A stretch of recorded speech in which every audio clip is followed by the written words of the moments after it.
किसी कवि ने क्या खूब कहा है, नारी नहीं नारंगी है, नारंगी नहीं सबरंगी है, ढके तो सब करुमा, ढके नहीं तो नंगी की नंगी है। आज जो कहानी मैं आपको सुनाने वाला हूं वो बहुत ही खास है।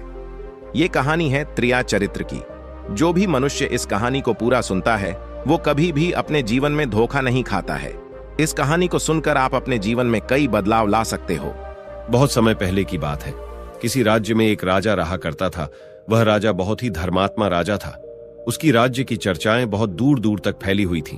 उस राजा का पुत्र था जिसकी उम्र कुछ ज्यादा नहीं थी, 12 या 13 वर्ष होगी। वह राजकुमार बड़ा ही सुंदर था।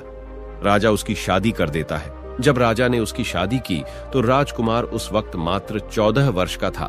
तभी उसकी शादी कर दी गई थी और राजा अब बूढ़ा हो चुका था। एक दिन राजा ने सोचा कि अपने राजकुमार को अब राजा बना देते हैं, क्योंकि उस राजकुमार ने कई शादियां की थीं और पहले के राजाओं में यही नियम था कि राजा जितनी चाहे उतनी शादी कर सकता था।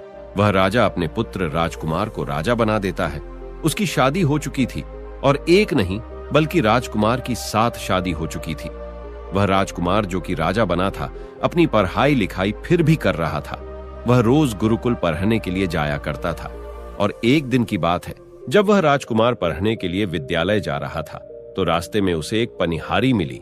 वह पनिहारिन भी बहुत सुंदर थी। उस पनिहारिन ने राजकुमार से पूछा कि हे राजा, आप रोज कहां जाते हैं? राजकुमार कहता है कि मैं रोज पढ़ने के लिए विद्या ग्रहण करने के लिए अपने गुरु के पास जाता हूं। तो वो कहती है, ये तो अच्छी बात है, लेकिन ये बताइए आपने त्रिया चरित्र पढ़ा है? राजकुमार कहता है कि नहीं, मैंने यह कभी नहीं पढ़ा है। फिर पनिहारिन कहती है कि आप त्रिया चरित्र अवश्य पढ़ो। राजकुमार कहता है कि यह त्रिया चरित्र क्या होता है? पनिहारी ने कहा कि आप यह बात अपने गुरु से जाकर पूछना और त्रिया चरित्र को अवश्य ही पढ़ना। राजकुमार कहता है कि मैं आज ही जाऊंगा और अपने गुरु से जाकर पूछ लूंगा कि आपने मुझे त्रिया चरित्र क्यों नहीं पढ़ाया।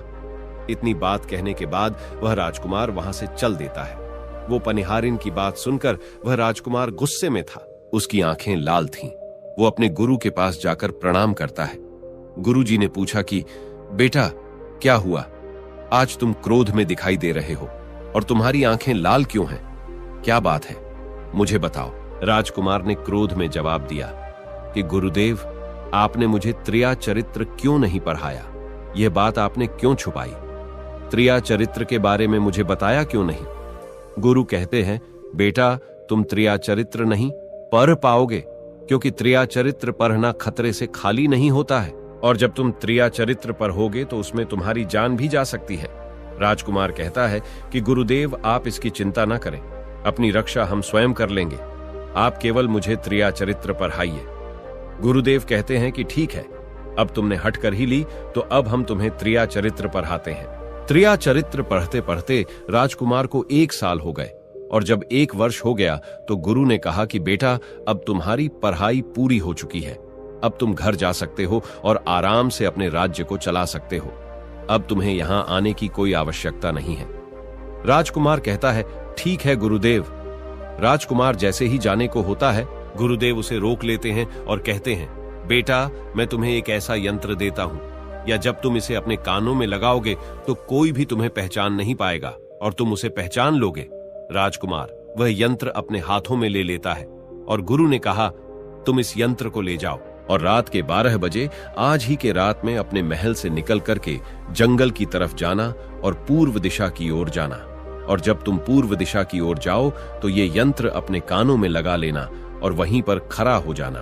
वो राजकुमार कहता है कि ठीक है, ऐसा ही करूंगा। फिर राजकुमार गुरुकुल से महल की ओर चल देता है और जब रात के 12 बज जाते हैं और उस राजकुमार की 7 पत्नियां सो जाती हैं, तब आधी रात के समय वह राजकुमार अपने हाथों में यंत्र लेकर महल से जंगल की तरफ चल देता है।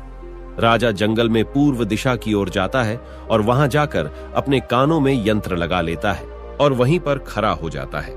तो उसने क्या देखा कि वही पनिहारिन जो मुझे रास्ते में मिली थी, वही पनिहारिन एक थाली में खाना लेकर जंगल को जा रही है। वहां थोड़ी ही दूरी पर एक संत अपनी कुटिया में रहते थे। वह पनिहारिन संत के पास खाना लेकर जा रही थी। राजा ने देखा कि ये तो वही पनिहारिन है जिसने मुझसे कहा था कि त्रिया चरित्र की पढ़ाई पर हो, लेकिन पनिहारिन उस राजा को नहीं पहचान पाई। क्योंकि राजा के कानों में यंत्र लगा हुआ था। यंत्र लगने की वजह से राजा किसी को भी पहचान सकता था। राजा ने अपने मन में सोचा कि चलो उसके पीछे चलते हैं कि ये आधी रात को भोजन लेकर संत कुटिया की तरफ क्यों जा रही है, इसका क्या कारण है। वह राजा भी उसके पीछे पीछे छुपता हुआ चल दिया। अब वह पनिहारिन उस कुटिया में उस बाबा के वहां पहुंचती है। उस बाबा के पास जादू की पोटली थी और वो बाबा जादूगर था। राजा पीछे पीछे गया और वह छुप करके देख रहा था कि वह पनिहारिन औरत को बाबा क्या करेंगे। बाबा ने पनिहारिन से कहा, अरे पनिहारिन, पहले तो मुझे ये बता कि आज आने में इतनी देर कैसे लग गई। हाथ जोड़कर पनिहारिन कहने लगी कि महात्मा जी, मेरा विवाह हो चुका है और मेरे पति मुझे ले जाने के लिए आए हैं। हमें लेकर कल चले जाएंगे, इसीलिए हमें उन्हें सुलझाने में थोड़ी देर लग गई और यहां आने में भी देर हो गई। जब यह बात साधु ने सुनी कि इसका विवाह हो चुका है और इसका पति इसे लेने आया है, तो साधु कहता है कि पनिहारिन, इसका मतलब है कि तुम अपने पति के साथ जाना चाहती हो तो हमारे पास क्यों आई हो। पनिहारिन कहती है कि मैं आपके बिना नहीं रह सकती हूं, मैं आपके बिना नहीं जी सकती हूं। तो साधु कहता है कि हे पनिहारिन, इसके लिए तुम्हें एक काम करना होगा। साधु एक बड़ा सा चाकू निकलता है और पनिहारिन से कहता है कि हे पनिहारिन, जाओ अपने पति के गर्दन काट कर यहां लेकर आ जाओ। अपने उस पति को मार दो जो हमारे और तुम्हारे बीच में दरार बन रहा है, तब मैं तुम्हें रख लूंगा, तुमसे विवाह करूंगा, तुम्हें अपनी पत्नी बनाऊंगा। बिना कुछ सोचे समझे वो चाकू को ले लेती है और दौड़ते हुए अपने घर जाती है और उसका पति सो रहा था। वहां जाकर अपने पति की गर्दन काट देती है और उसकी गर्दन को लेकर साधु के पास आती है और जो राजकुमार थे उसके पीछे पीछे उसका सारा कारनामा देख रहे थे। जब साधु ने देखा कि अपने पति को मार करके उसकी गर्दन यहां लेकर आई है, साधु को बहुत गुस्सा आया और उसने उसे लात मारी और कहा, भाग जाओ यहां से। जब तू अपने पति की नहीं हो सकी, जिसके साथ तूने 7 फेरे लिए, तो तू मेरी क्या होगी। जल्दी भाग जाओ यहां से। अगर तुम मेरे पास दोबारा आई तो मैं तुझे जीवित नहीं छोड़ूंगा। साधु की यह बात सुनकर उस पनिहारिन को ऐसा लगा जैसे उसके पैरों तले जमीन खिसक गई हो। फिर भी अपने पति की कटी हुई गर्दन घर लेकर के आई और उसकी गर्दन जोड़ देती है और वहीं बैठ जाती है।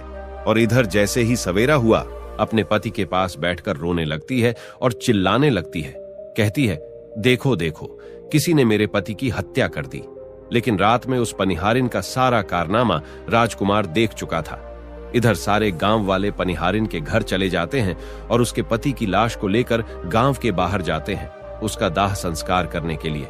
और वो पनिहारिन भी पीछे से भागती हुई रोती हुई चली जा रही थी और उधर राजकुमार भी जा रहे थे जो कि अपने राज्य के राजा बन चुके थे। पनिहारिन भागती हुई चिल्लाती हुई पहुंची और कहने लगी, मैं सती बनूंगी, क्योंकि अगर जब मेरे पति ही नहीं रहे तो ऐसे जीवन का क्या फायदा। मैं इन्हीं के साथ सती हो जाऊंगी। राजा को उसकी बातें सुनकर हंसी आ जाती है और राजा कहता है, त्रिया चरित्र जाने ना कोई और खसम मेरी के हुए सती। राजकुमार की यह बात और कोई तो नहीं समझ पाया, लेकिन वह पनिहारिन समझ जाती है।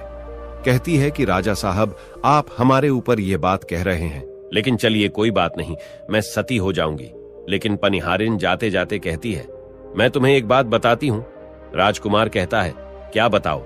पनिहारिन कहती हैं कि राजा साहब, आप जब चटाई पर बैठें तो उस चटाई को झाड़ कर बैठना।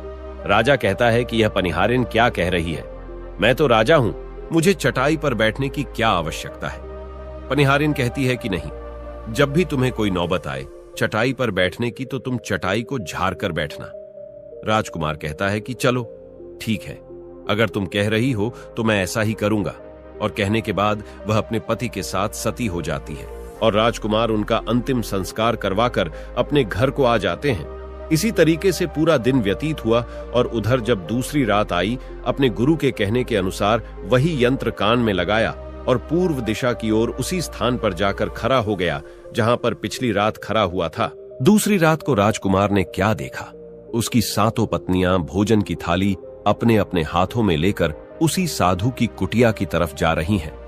जैसे ही राजा ने अपनी 7 पत्नियों को उस साधु की कुटिया की तरफ जाते हुए देखा, राजकुमार के पैरों तले जमीन खिसक गई।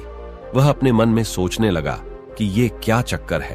तभी उनमें से एक रानी राजकुमार को देख लेती है, लेकिन रानियों ने अपने पति राजकुमार को नहीं पहचान पाई, क्योंकि राजकुमार अपने कानों में यंत्र लगाए हुए थे। वह यंत्र लगाने की वजह से राजा को कोई पहचान नहीं पाता था। उनमें से एक रानी कहती है कि ए लड़के, इतनी रात को यहाँ क्यों खड़ा है? हमारी थाली लेकर के उस कुटिया तक पहुंचा। बिना कुछ सोचे समझे राजकुमार ने वह थाली अपने हाथों में ले ली और अपनी रानियों के साथ कुटिया तक जाने लगा। जब सातों रानियां और राजकुमार उस साधु की कुटिया में पहुंचते हैं और राजकुमार कुछ भी नहीं बोल रहा था, क्योंकि राजकुमार देखना चाहता था कि हमारे प्यार में ऐसी क्या कमी है जो हमारी सातों रानियां इस साधु के पास आती है, और इस साधु के पास ऐसा क्या है जो हमारी सातों रानी अभी यहाँ आ रही है। वह राजकुमार छुप करके सब जानना चाहता था। इधर जब वह सातों रानियां राजकुमार को लेकर साधु के पास पहुंची तो महात्मा राजकुमार को देखकर कहता है कि ये कौन है? तो सातों रानियां कहती हैं कि महात्मा जी, यह बालक हमें रास्ते में मिला, इसने हमारी सहायता की तो हम इसे अपने साथ लेकर आ गए। रानी कहती हैं कि एक काम करते हैं, इसे आज रात यहीं रहने देते हैं, कल सुबह होते ही यह चला जाएगा। वो साधु उनकी बातों को मान लेता है। वह साधु अपने एक शिष्य को बुलाता है और उससे कहता है कि आज रात के लिए इस बालक की रुकने की व्यवस्था कर दो। वह शिष्य राजकुमार को लेकर एक कमरे में जाता है। उस कमरे में एक चटाई बिछी हुई थी। शिष्य कहता है कि देख भाई, आज तुझे चटाई पर सोना पड़ेगा। वह शिष्य राजकुमार को इतना कहकर वहां से चला जाता है। राजकुमार उस कमरे में अकेला पड़ जाता है। अपने मन में सोचता है कि आज तो नौबत आ ही गई चटाई पर सोने की। राजा कहता है, चलिए कोई बात नहीं, आज की रात हम चटाई पर ही गुजार लेंगे। राजकुमार जैसे ही चटाई पर बैठने ही वाला था, उसे पनिहारिन की बात याद आ गई। वो सोचने लगा कि पनिहारी ने मुझसे कहा था कि जब भी तुम्हें चटाई पर बैठने की नौबत आए, तुम चटाई को अवश्य झाड़ लेना। चलो आज पहले झाड़ ही लेते हैं, हो सकता है इसका कोई राज हो। जैसे ही राजा ने चटाई उठाई तो उसने क्या देखा? उसने देखा कि एक बहुत बड़ा भयानक कुआं है। जब उस कुएं को देखा तो राजा के होश उड़ गए। राजा उस कुएं के अंदर झांक कर देखता है। राजा को अंदर बहुत सारे कैदी दिखाई देते हैं, जिन्हें उस्तादों ने अंदर कैद करके रखा था। उन कैदियों में से एक आदमी ने राजकुमार को पहचान लिया। वह आदमी राजकुमार से कहता है कि राजकुमार, आप यहां कैसे आ गए? राजकुमार कहता है कि धीरे बोलो, नहीं तो सब पोल पट्टी खुल जाएगी। तब सभी कैदियों ने कहा कि राजा साहब, आप यहां से भाग जाए। हम तो यहां से निकल नहीं पाए, लेकिन आप यहां से भाग जाए, नहीं तो आपका भी यही हाल हो जाएगा जो कि हमारा हुआ है। आप भी यहां फंस जाएंगे, आपको भी पकड़कर ये साधु इसी में डाल देगा। आप जितना जल्दी हो सके यहां से भाग जाए।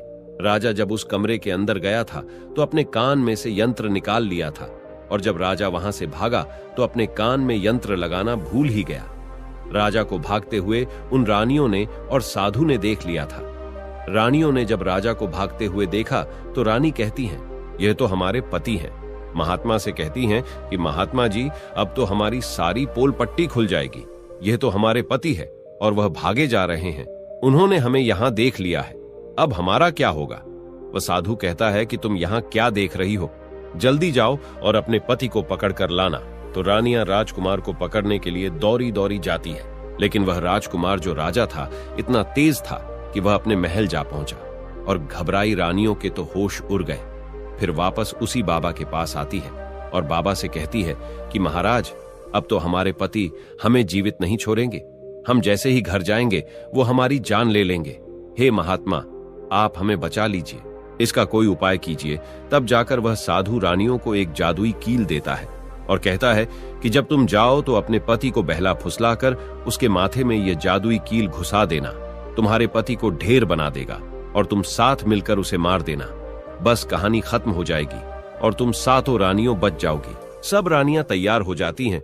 वो सातों रानियां साधु की बात मान लेती हैं और जादुई कील लेकर महल आती है। वह सातों रानियां आपस में विचार करती हैं कि राजा सबसे ज्यादा प्रेम सबसे छोटी वाली रानी को करते हैं, तो वह 6 रानियां मिलकर जादू वाला कील छोटी रानी को दे देती है और कहती है, ये लो, तुम्हारा काम है, तुम किसी भी तरह राजकुमार के सर में ये कील गाड़ देना। तो छोटी वाली रानी कहती है, ठीक है, और छोटी वाली रानी वह कील ले लेती है। जब राजा ने उन सातों रानियों को आते हुए देखा तो क्रोध में कहा कि पहले तुम यहीं रुको, पहले मुझे ये बताओ कि हमारे राज्य में और हम में ऐसी क्या कमी है कि तुम आधी रात को उस साधु के पास जाते हो? इसका क्या कारण है? पहले तुम मुझे ये बताओ। तो सातों रानियां हाथ जोड़कर कहती हैं, महाराज, हमें माफ कर दीजिए। हमें लगता है कि उस साधु बाबा ने हम पर कोई जादू टोना कर दिया था, इसीलिए हमसे ऐसी गलती हो गई। आइंदा ऐसी गलती हमसे कभी नहीं होगी।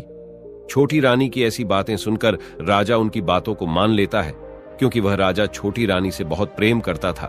वह राजा भी सोचने लगता है कि शायद उस बाबा ने ही इन पर कोई जादू टोना किया होगा, और अपनी 7 पत्नियों को माफ कर देता है और कहता है, ठीक है, तुम अपने कमरे में चली जाओ। सबसे छोटी रानी, जिससे राजकुमार बहुत प्रेम करता था, वह राजकुमार को खाना खिलाती है और राजकुमार को सुला देती है। जब वह राजा सो गया तो वह 6 रानियां भी वहीं आ जाती हैं। सबसे छोटी रानी जो थी वह जादुई कील निकालती है और राजा के सर में घुसा देती है। छोटी रानी ने कील जैसे ही ठोकी, राजा पूरा तेजी से उठा, लेकिन इतने समय में वह ढेर बन चुका था। अब उस राजा में इतनी शक्ति नहीं थी कि उन रानियों से मुकाबला कर सके। वह 7 रानियां उस राजा को पकड़ने लगी। राजा फिर भी हिम्मत नहीं हारा और अपने महल की खिड़की से कूदकर राजा भागते भागते अपने गुरु के पास पहुंच गया और कहने लगा कि गुरु जी, मुझे माफ कीजिए, मेरी जान बचाइए, नहीं तो मैं मारा जाऊंगा। गुरु कहते हैं कि बेटा, मैंने तुमसे कहा था कि तुम त्रिया चरित्र मत सीखो, इसमें जान भी जा सकती है। देखा इसका नतीजा। राजकुमार कहता है, गुरुदेव, मुझे माफ कर दो और जल्दी मेरी जान बचाओ, नहीं तो मैं मारा जाऊंगा। मेरी पत्नी ने मेरे सर में जादुई कील ठोंकी है, जिसकी वजह से मैं ढेर बन चुका हूं। गुरु ने जब ध्यान से देखा तो कहा कि यह वही कील है जो साधु ने दिया है। मैं तुम्हें अब नहीं बचा सकता। राजकुमार कहता है, नहीं गुरुदेव, ऐसा मत कहिए, मैं आपका शिष्य हूं, आपका कर्तव्य है मेरी जान बचाना। तो अब गुरु कहते हैं कि हे बेटा, मैं तुम्हें बचा तो नहीं सकता, लेकिन एक उपाय है। राजकुमार कहता है, क्या उपाय है गुरुदेव? गुरु कहते हैं कि हम तुम्हें तोता बना देंगे, और जब हम तुम्हें तोता बना देंगे तो तुम सुखवाद राजा के राज्य में चले जाना और वहीं जाकर रहना, क्योंकि सुखवाद राज्य में वह साधु का जादू नहीं चलता है। और तुम्हें जब बहुत प्रेम करने वाली स्त्री मिलेगी तो तुम पुनः राजकुमार बन जाओगे। वह राजकुमार कहता है, ठीक है गुरुदेव, आप हमें तोता बना दीजिए। तो वह गुरुदेव उसे तोता बना देते हैं, और वह तोता बनने के बाद वहां से ऊरा और सुखवाद राजा के राज्य में चला गया। जहां पर बहुत सारे तोता रहते थे, वहीं जाकर रहने लगा, और 7 रानियों उस राजकुमार को खोज रही थी। जब राजकुमार नहीं मिला तो फिर से उस बाबा के पास जाती है और कहती हैं कि बाबा जी, वह रात को राजा भाग चुका है, आप अपनी पोटली निकालिए और देखें कि वह कहां है। तो वह महात्मा अपना पोटली खोलता है और देखने लगता है कि वह राजकुमार तोता बनकर के सुखवाद राजा के राज्य में रह रहा है। वो साधु यह सारी बात रानियों को बताता है। तो रानियां कहती हैं कि स्वामी, अब क्या करें? वह साधु कहता है कि अब तुम अपने राजमहल में जाओ और जाकर के घोषणा कर दो कि जो भी तोता पकड़ करके लाएगा, हम उसे 5 सोने के सिक्के देंगे। 7 रानियों अपने महल पहुंचते हैं और वहां पर घोषणा कर देती है कि सभी बहेलियां से कह दो कि जो भी तोता पकड़कर लाएगा, हम उसे 5 सोने के सिक्के देंगे। उस राज्य के जितने बहेलियां थे, वो तोता पकड़ने के लिए चारों तरफ घूमने लगते हैं, और जो भी तोता पकड़ते वो रानी के पास जाते और 5 सोने के सिक्के ले लेते थे और वहां से चले जाते, और वह 7 रानियां उस तोते को मार देती। ऐसे ही धीरे धीरे बहुत समय निकल गया, और वो राजकुमार जो तोता बनकर जहां गया था, वहां सारे तोताओं से बहुत अच्छी अच्छी बातें करता था, उन्हें बहुत ज्ञान की बातें बताता था। तो सारे तोता को लगा कि यह तोता तो बहुत समझदार है, ये तोता तो बहुत अच्छी अच्छी बातें करता है, इसे हम अपना राजा बना लेते हैं। और सभी तोता मिलकर उसे राजा बना लेते हैं। राजकुमार सभी तोतों का राजा बन जाता है और वही छुप कर रहने लगता है। एक बहेलिया तोता पकड़ते पकड़ते सुखवाद राजा के राज में पहुंच जाता है, और वह उसी पैर के पास पहुंच जाता है जहां पर वह राजकुमार तोता बनकर छुप कर रहता था। जब उस बहेलिये ने इतने सारे तोते को देखा तो अपने मन में सोचा कि अगर हम इतने सारे तोते पकड़कर रानी के पास ले जाएंगे तो हमें बहुत सारी सोने के सिक्के मिल जाएंगे। लेकिन वह बहेलिया सोचता है कि हम इतने सारे तोतों को पकड़ेंगे कैसे। तो जैसे ही सुबह हुई, उस पैर से सारे तोता उड़ कर दाना पानी के लिए बाहर चले जाते हैं, और इधर बहेलिया चाकू से पैर पर चारों तरफ कट लगा देता है, जिससे कि पैर से बहुत सारे गोंद निकल जाते हैं। पैर के चारों तरफ ही गोंद हो जाते हैं। जो लोग गोंद के बारे में नहीं जानते मैं उन्हें बता दूं कि हर पैर पर एक प्राकृतिक गोंद निकलता है जिससे हम कुछ भी चिपका सकते हैं। तो दोस्तों, अब बहेलिया सोचता है कि जब भी वह सारे तोते आएंगे, इस पैर पर बैठेंगे, वह सभी इस पैर में चिपक जाएंगे और मैं आसानी से उन्हें लेकर चला जाऊंगा। बहेलिया वहीं छिप करके देखने लगा और जब शाम हुई, सारे तोता वापस आए और वह तोता जैसे ही पैर पर बैठे, सभी का पैर उस गोंद में चिपक गया, क्योंकि पूरे पैर में गोंद ही गोंद लगा हुआ था। अब तो सारे तोते परेशान हो गए। उनमें राजकुमार, जो अभी तोता बना हुआ था, वह भी चिपक गया था। सारे तोते राजकुमार से कहते हैं, क्योंकि सारे तोते राजकुमार को अपना गुरु मानते थे, कि आप कुछ भी सोचो, हम सबको बाहर निकालो, नहीं तो सुबह तक बहेलिया आएगा और हमें पकड़ कर लेकर चला जाएगा। वह राजकुमार कहता है कि तुम बिल्कुल चिंता ना करो, जब सुबह वह बहेलिया आएगा तो तुम सभी ऐसा करना कि उस बहेलिया को लगे कि सारे तोते मर चुके हैं, और जब सभी तोते को पैर से छुराकर नीचे फेंक दें तो सभी उड़कर भाग जाना। सभी तोता कहते हैं, ठीक है गुरुदेव। सुबह हुई। जैसे ही बहेलिया पैर के पास पहुंचा, सभी तोता ऐसे लटके हुए थे जैसे कि वह सभी मरे हुए हैं। जब बहेलिया तोतों को देखा तो सोचा कि अरे, ये क्या हो गया? ये तो सभी मर गए। अब हमें सोने के सिक्के कैसे मिलेंगे? फिर बहेलिया ने सोचा कि चलो अब इन्हें छुरा देते हैं। बहेलिया पैर पर चढ़ा और उनको छुरा कर नीचे फेंकने लगा। बहेलिया ने सभी तोते को छुरा कर नीचे फेंक दिया, लेकिन जो राजकुमार था, जो तोता बना हुआ था, वह वहीं पर रह गया और नीचे जितने भी तोते थे वो सभी उड़कर भाग गए। बहेलिया ने सोचा, अरे ये क्या हुआ? इस पर सिर्फ एक ही तोता है जो कि मरा लटका हुआ है, और जितने तोते को मैंने छुरा कर नीचे फेंके वह सभी उड़कर भाग गए। बहेलिया ने सोचा, इसका मतलब ये सारे तोता ने मिलकर मेरे साथ धोखा किया है। अब वह राजकुमार जो था, जो तोता बना हुआ था, वही सिर्फ पैर पर लटका हुआ था। वो बहेलिया कहता है कि यह सब तुम्हारी चाल है। चलो अब मैं तुम्हें लेकर जाऊंगा और रानी के हाथ बेच दूंगा और मुझे 5 सोने के सिक्के मिल जाएंगे। और इधर वो बहेलिया उस तोता को बेचने के लिए रानी के पास जाने लगता है। रास्ते में वह तोता कहता है, जो कि राजकुमार था, वह बहेलिया से कहता है कि तुम मुझे कहां ले जा रहे हो? तो वह बहेलिया कहता है, मैं तुम्हें बेचने के लिए रानी के पास ले जा रहा हूं। अगर मैं तुम्हें वहां बेच दूंगा तो मुझे 5 सोने के सिक्के मिलेंगे। वह राजकुमार कहता है कि मैं अगर तुम्हें 50,000 सोने के सिक्के दिलाऊं तो क्या तुम मुझे नहीं बेचोगे? बहेलिया कहता है, तुम मुझे 50,000 सोने के सिक्के कैसे दिलाएगा? तोता कहता है कि राजा सुखवाद के यहाँ एक बहुत बड़ा मेला लगता है, तुम मुझे वहीं बेचो, मूल में स्वयं बताऊंगा। बहेलिया उस तोते की बात मान लेता है और रानी के पास बेचने की जगह राजा के राज्य के मेले में तोता को बेचने चला जाता है। और राजा के राज्य में यह नियम था, अगर किसी व्यक्ति का सामान शाम तक नहीं बिके तो वह राजा स्वयं आकर उसे खरीद लेता था। बहेलिया उस तोते को लेकर बाजार में पहुंचा हुआ था। जब कोई व्यक्ति उस तोते को खरीदने आता तो वह पूछता कि यह कितने का है? तो वह बहेलिया कहता है कि तोता अपना दाम स्वयं बताएगा।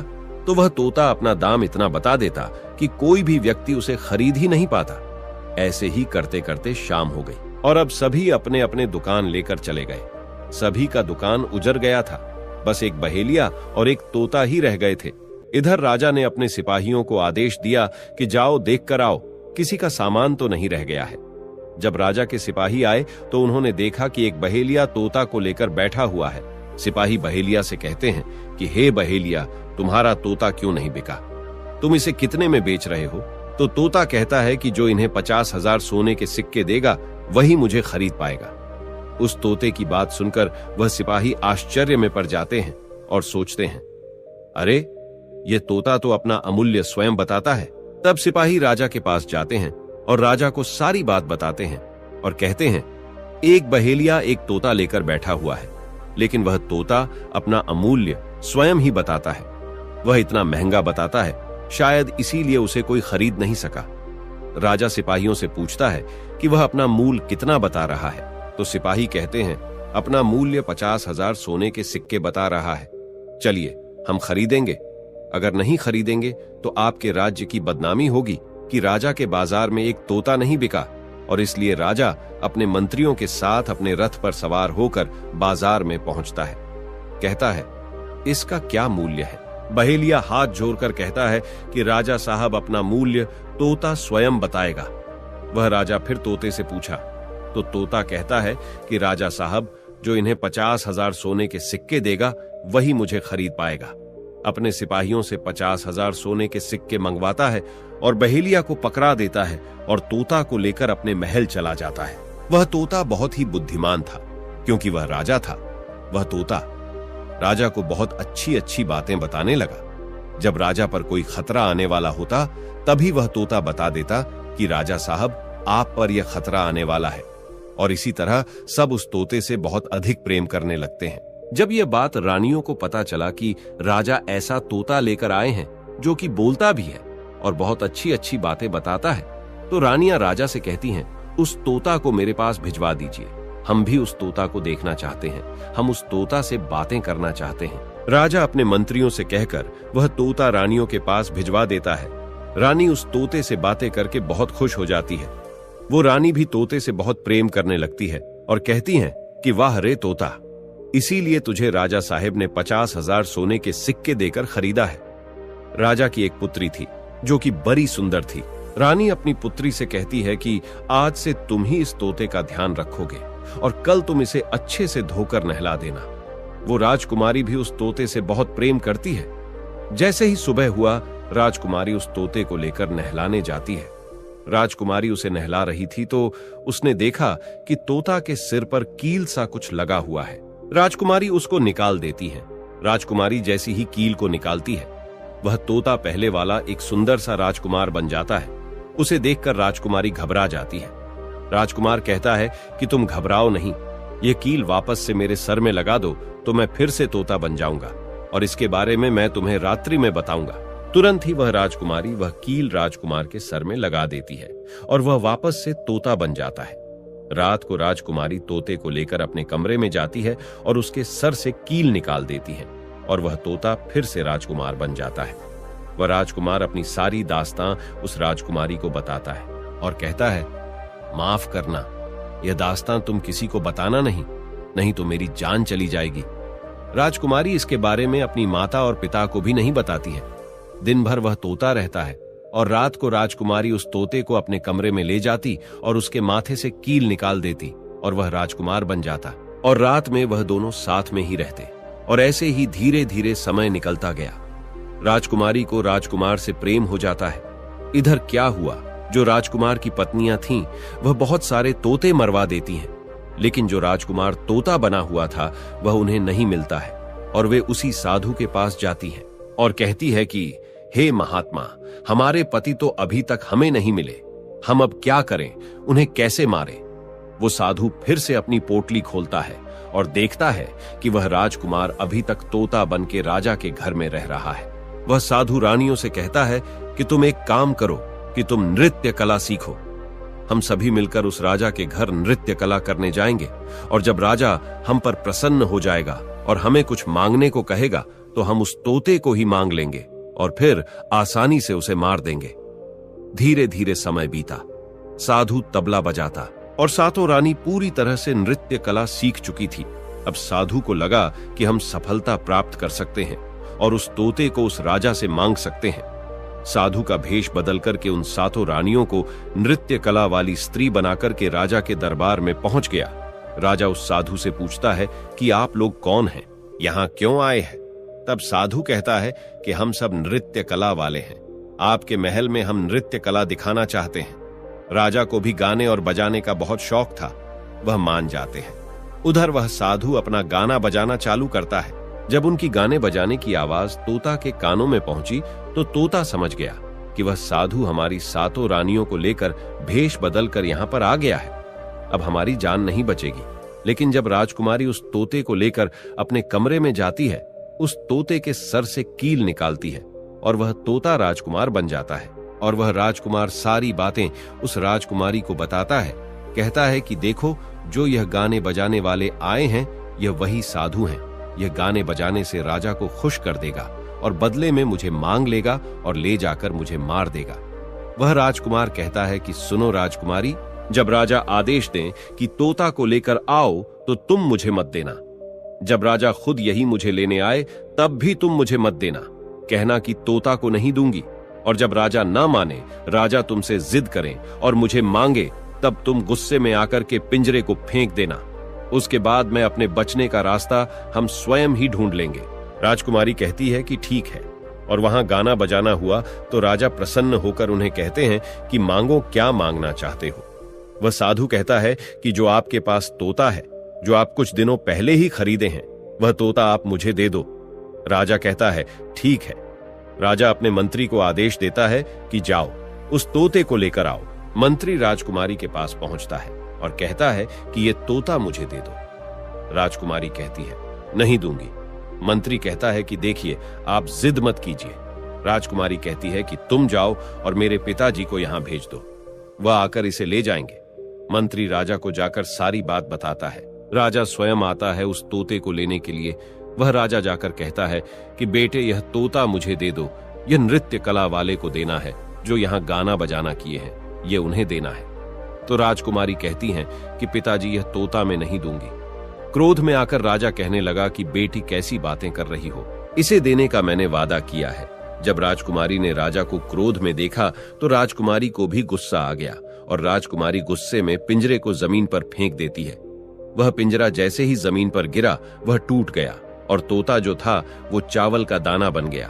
और जैसे ही साधु को ये बात पता चली, साधु भी तुरंत कबूतर बन जाता है और उस दाने को कबूतर झुकने लगता है। उसमें से जो एक दाना था, बस वही राजकुमार था।